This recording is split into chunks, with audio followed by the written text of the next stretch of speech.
வசனத்தை பாருங்களேன். அந்த வசனம் என்ன போட்டிருக்கு? நீங்கள் பரிசுத்தாவினால் முத்திரை அடிக்கப்பட்டிருக்கீங்க. நம்ம சபையில் பைபிளை தான் விளக்கணும். நான் சொல்கிறதுல உங்களுக்கு ஒன்றும் ஏன்னா குளிரா ஏதோ ஒன்று சொல்லிட்டு போகலாம், அப்படியே சிரிக்க வச்சுட்டு உங்களை அனுப்பலாம். ஆண்டவருடைய வார்த்தையை நம்ம படிச்சுட்டு போனால் தாங்க ஆவிக்குரிய வாழ்க்கையில் நம்ம வளர முடியும். எப்படியெல்லாம் உலகமே அசைஞ்சாலும் நிற்கணும் போது எதனால நிற்பீங்க? நான் சொன்ன ஜோக்ஸை வச்சா நிற்பீங்க? இங்கே குழு குழுன்னு ஃபீலிங் ஆனதுனால மியூசிக் போடுறது இல்லை. எந்த மியூசிக் ஏதோ இல்லை, ஆனாலும் அந்த வசனம் நிற்கும் பாருங்கள். அந்த டைமில் படித்தோமேன்னு அந்த வசனத்தை நல்லா புரிஞ்சுக்கணும். அதுக்கு தான் சபை இல்லைங்களா? உங்களை நல்லா ஃபீல் பண்ண வைக்கிறது இல்லை, ஆவிக்குரிய விதத்தில் உங்களை போஷித்து வளர்க்குறது தான் பிரசங்கம்.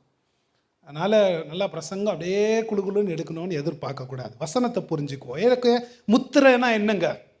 முத்திரைக்கு பொருள் என்ன? அந்த காலத்தில் பொதுவான வார்த்தை முத்திரை அடிக்கிறதுனா, அந்த ராஜாங்கள் காலத்தில், பவுலுடைய காலத்தில் அந்த பொதுவான வார்த்தையை பவுல் எடுத்து பரிசுத்தாவி நமக்கு என்ன செய்கிறார்